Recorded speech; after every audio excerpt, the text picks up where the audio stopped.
सर्वधर्मान् परित्यज्य मामेकं शरणं Vraj.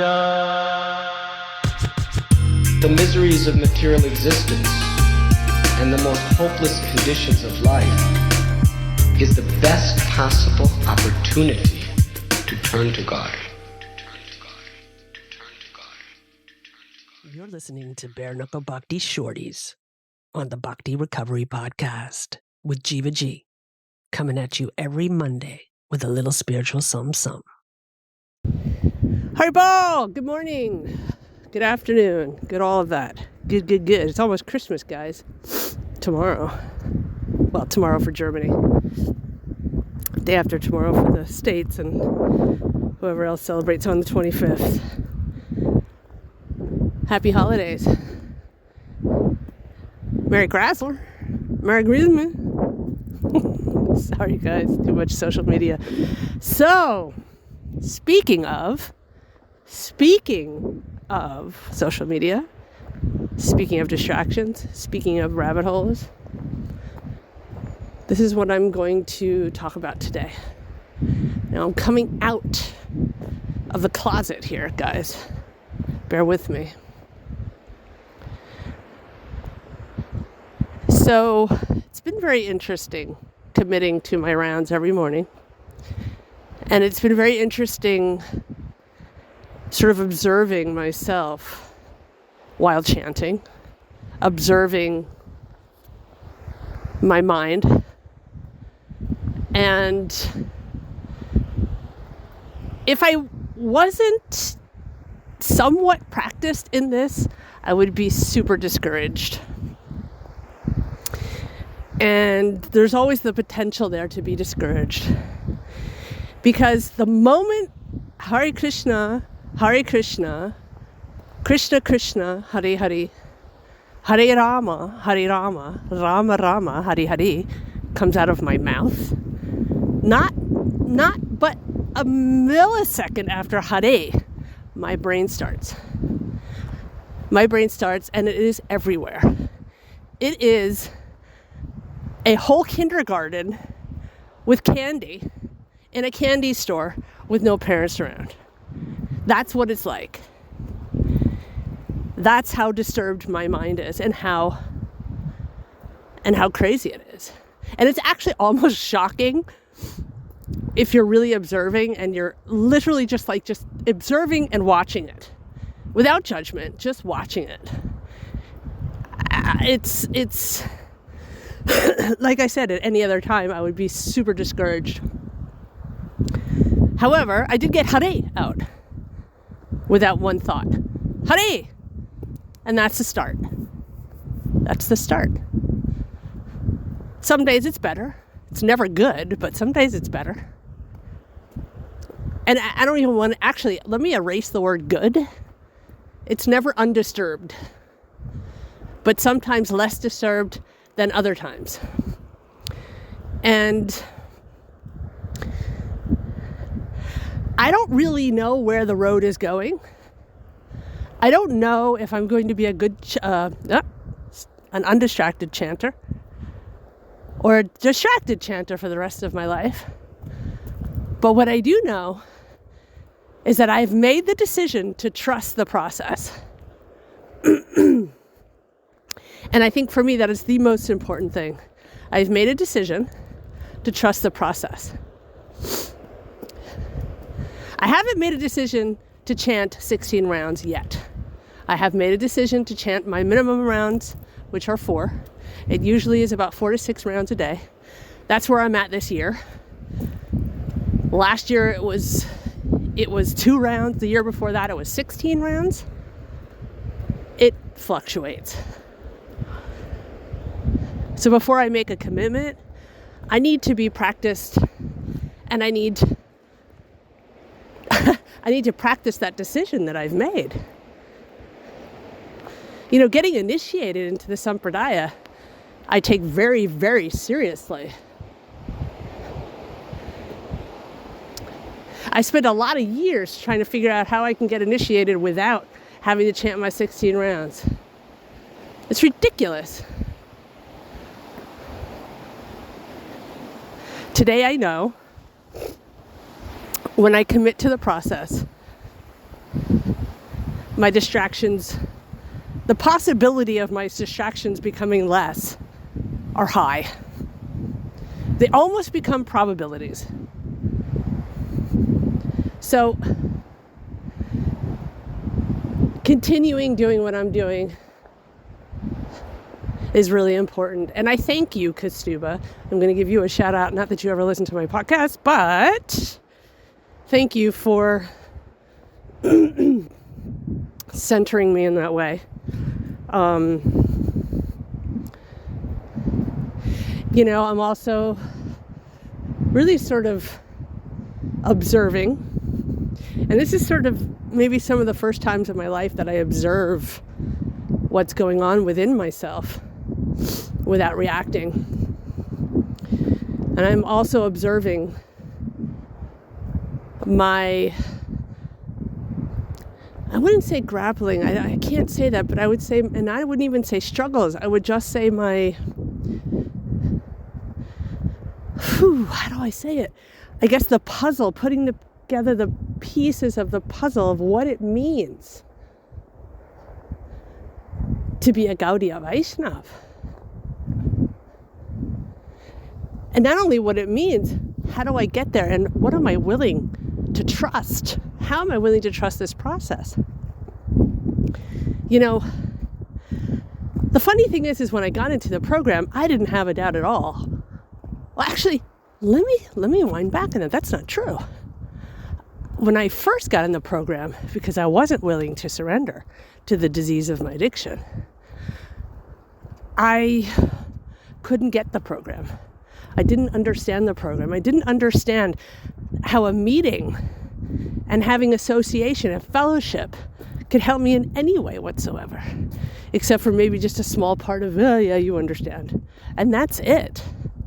But the profound, after I surrendered, it took me 8 years coming in and out of the program to surrender. But when I did surrender, there wasn't a doubt in my mind that if I followed this program to the best of my ability, my life would get better.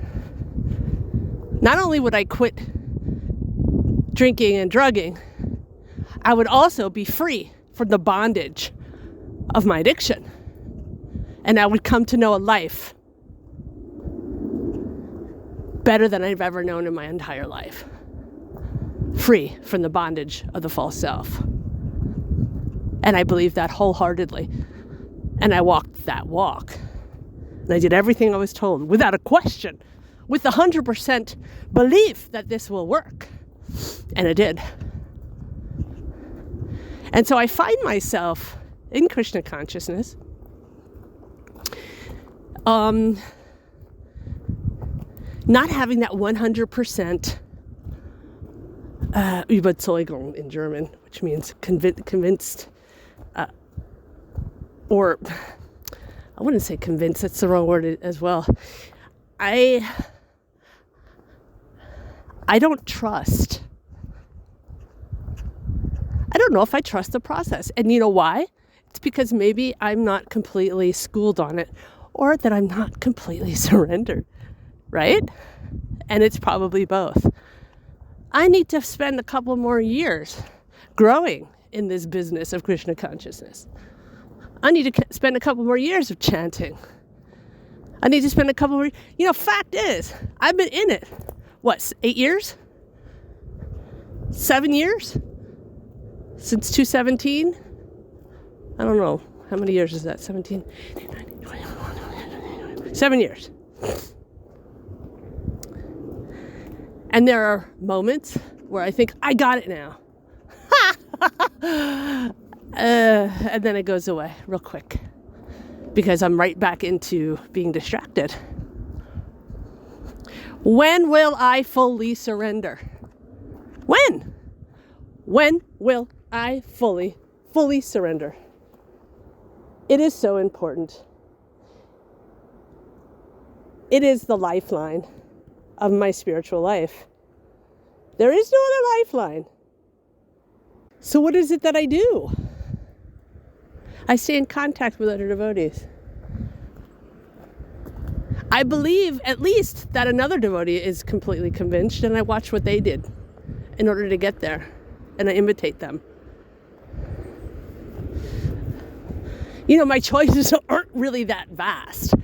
I might think in my highly complex brain that I've got lots of choices here. But actually, if I'm really right down to the nitty-gritty basics, my choice is Maya. Engaging in the material sense enjoyments, engaging in those things in life, in the material world around me, relishing them, keeping them all for me, or giving it all to Krishna in the service of Krishna.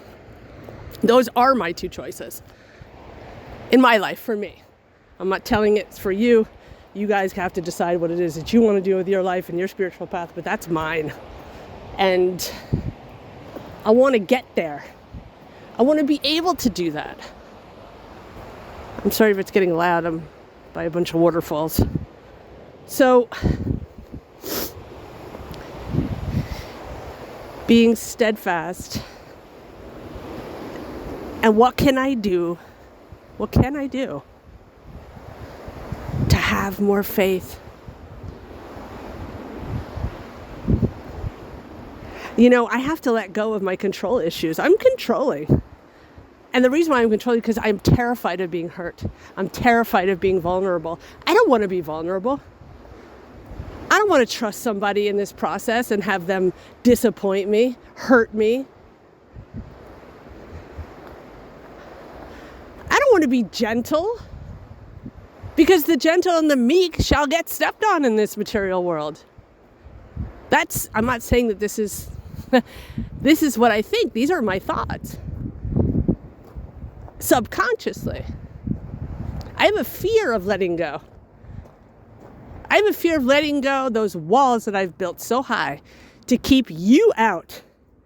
Because you are part of this world and you are part of the problem.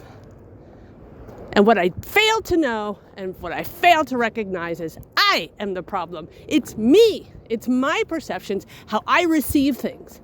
It's me. And yes, there are people out in the world where it is them, of course. But if I'm hurt, it's because I'm hurt. I take offense.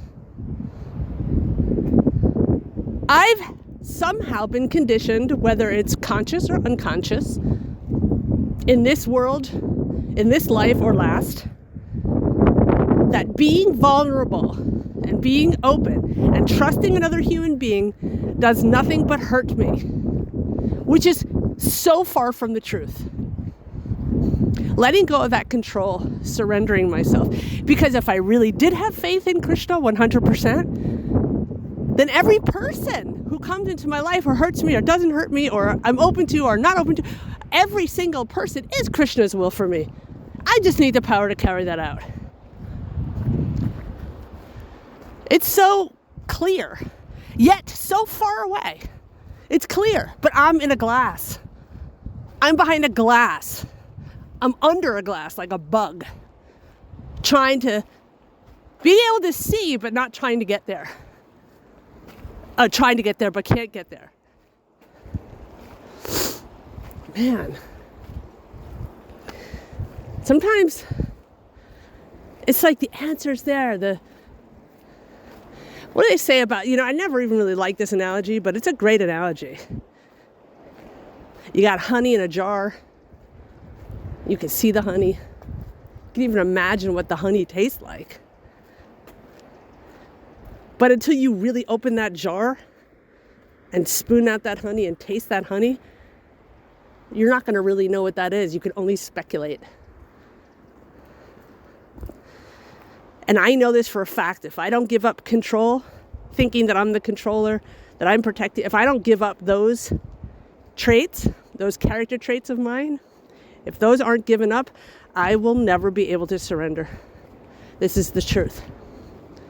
This is the truth that I'm faced with. This is the truth that I try to avoid at times, or go full force into it.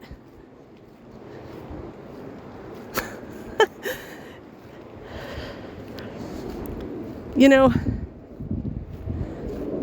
thank God I'm 56 years old and mature enough to know that I'm mature enough not to know. You get it?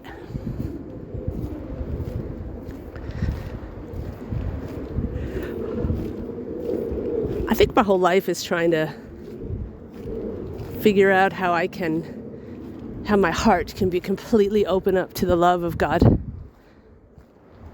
to serve that love, and know that Krishna is protecting me every single step of the way. To have that trust, I crave for that, because I know when that trust is there, so many things will open up to me if I can accept. Used to be on page 69, right? Or 169, the big book. Acceptance is the key to all my troubles and all my problems today. If I find something today in my life that is unacceptable to me, I can find no peace. Something in my life, my brain, my situation, a person, a place, a thing, if it's unacceptable to me, then I am not equipoised.